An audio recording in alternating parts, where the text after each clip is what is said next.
So if Muslims are saying to you that they believe that the Prophet Muhammad, peace and blessings be upon him, is that prophet of Deuteronomy 18:18, they've got a very strong case.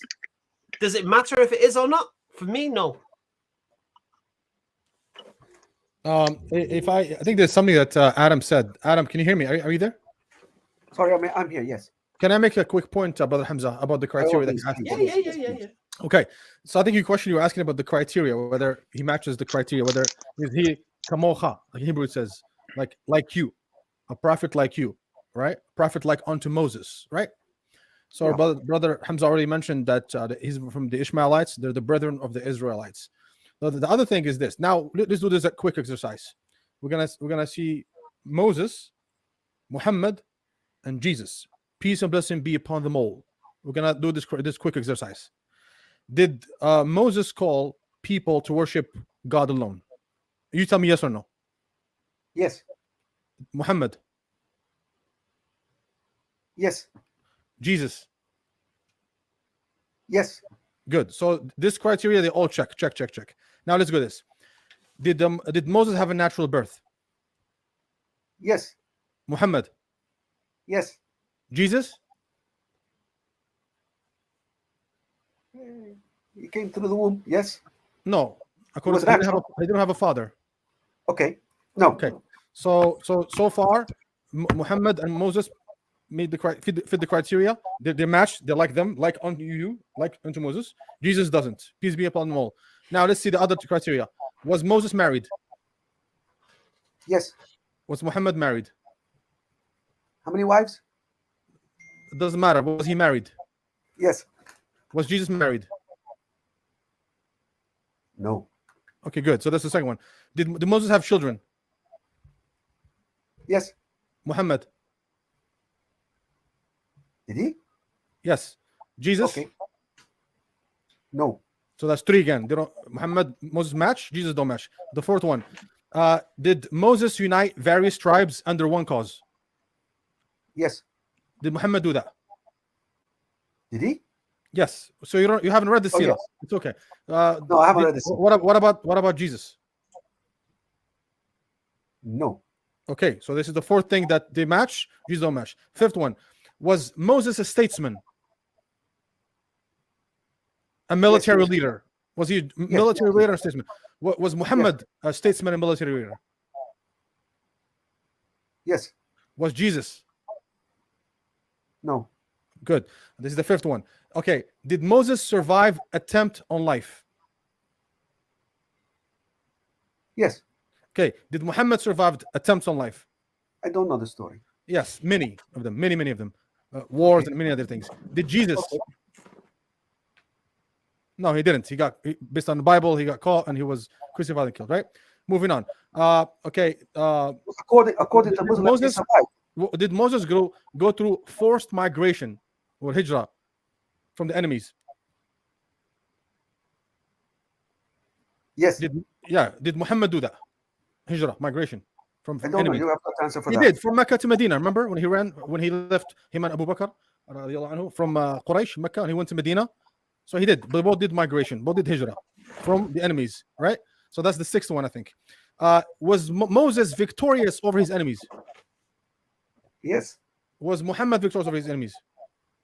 Well, that's why you have Islam. Yes. Was Jesus victorious over his enemies? Yes. How? We His have enemies won. Christianity. You believe they crucified him and next day they went to work like nothing happened? Well, he was risen from the dead, and we have Christianity. They That's survived. not victorious. That's not He victorious. left, he left a legacy. No, that's not victorious. I'm talking victorious over his enemies. His enemies continued and they did their thing, and he lost against enemies. Now, resurrection has nothing to do with it's not victorious. That's like, for example, I always give you an example. In MMA fight, if someone grabs you in a chokehold and you pass out, right? You lost the fight. That's it. You passed out. Then the referee comes and stops the fight and wakes you up, and the blood circulates back through your carotids to your brain, and you wake up. Think of it as a resurrection. Does not mean you were victorious. You still lost the fight. So the fact that you resurrected or the blood returned back and you woke up from your sleep after you got choked out doesn't mean you're victorious. It does not mean that because you lost the fight. The referee stopped the fight. You lost it. That means you died. Let's make quick because I don't want to take too long here. I got a couple more and that's it. Okay, how about a natural cause of death?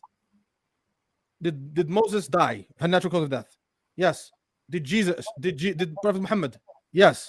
Jesus? How do you believe it? You don't believe that. You believe it through some sort of sacrifice and through some sort of, and then there was a resurrection, etc. How about law? This is very important. Did Moses bring a law? But Misfar. sorry, Khalid. Can I stop you there? Sure. He did die a natural death. He Who died did? on the cross. Crucifixion is not natural, brother. Crucifixion natural? Oh, No. you mean he died in his bed? Okay, go on. Okay. So quickly, because I don't want to take too long here. What are they like? I think we checked like 8, 9 criteria already. How about new law? Did Moses bring a law? New law? Yes. Did Muhammad do that? Sharia. Yes, good. Did Jesus do that? He fulfilled the law. Did he bring a new law? Well, you could say he added on it. He taken some things out. The answer you're looking for is no. Okay. No. Yeah. Okay. Was Moses worshipped as a god? Oh no. Was Muhammad worshipped as God? No. Was Jesus worshipped as God?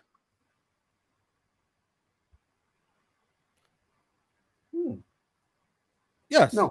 So we just went through 10 or 11 criterias, and I think any fair person would, intellect and just sincerity in your heart, you would see that there is definitely similarity between two lawgivers. Well, lawgiver is Allah subhanahu wa ta'ala, but the representative who brought the law. That's Moses and Prophet Muhammad. They both did migration. They both were married. They were statesmen. They were military personnel. They were victorious over the enemies. They match, absolutely. And another thing about Deuteronomy 18, it says there that you must listen to him in anything he says. If you go to the Talmud, if you go to, for example, let me give you the exact quotation here because I don't want to misquote it. If you go to Yevamot 9db, the William Davidson Talmud, right? I'm going to translate and give you the English. It says the Gemara answers, there it is different. As it is written, to him you shall listen, which means that it is a positive mitzvah to obey a prophet, and a positive mitzvah overrides a prohibition. Meaning, this person who's going to come, if he tells you to relax a law, you must obey him. That's exactly what to him you shall listen in 1815, I believe, in Deuteronomy 18:15, says to him you shall listen. The Jewish rabbis in the Talmud explained it as this person, if he brings a new law, you must listen to his law, even if he tells you stop doing this. For example, if he says relax the Sabbath no more, then you must listen to him. Why? Because in a Jewish law, it is a positive mitzvah to follow a prophet that overrides something that is a prohibition. So, for example, I'm a prophet. The prophet can tell you whatever was obligatory, wajib, now it can be relaxed. You don't have to do it anymore. You have to follow the prophet. The Gemara asks, and let him derive from this case a principle that the sages have the same power as a prophet. The Gemara answers, safeguarding a matter is different. Since Elijah acted with the aim of preventing the Jewish people from worshiping idols, it was temporarily permitted for him to override a mitzvah in order to strengthen the Torah observance with regard to a particular matter in which the people are lax. The point of me bringing this is just to show you that it's amazing how we have a prophet, someone who claimed to be prophet, Muhammad sallallahu alaihi wasallam, who actually brought a law.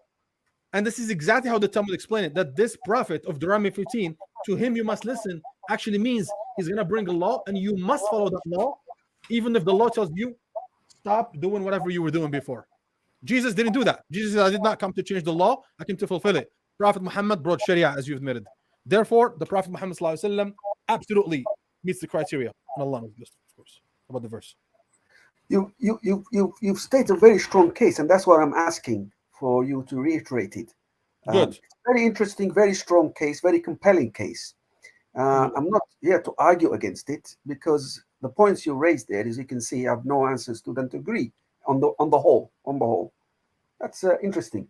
But the point is, if you look at Deuteronomy again, the condition there is he has to come and speak in the name of the Lord. Indeed. Thank you. So we agree on that one. And did the Muhammad speak in the name of the Lord? It's very simple. All you have to do, brother Adam, there is read the Quran, and you find that Allah is Rabbu, Ibrahim, Musa, Isa, all the prophets.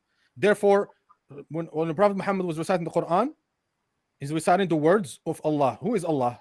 Who is Allah? You ask the Quran. Quran tells you is Allah, is the God, the one true God, the God who sent Moses. So had the Quran said that Moses is not a true prophet or is not a prophet, right? If think about this for a second, logically speaking now. If the Quran made the claim that Moses is not a prophet, then I'm with you 100%. Because now, how can it be the same God if it's not confirming this? But the Quran makes a clear case that it's the same God. You get my point?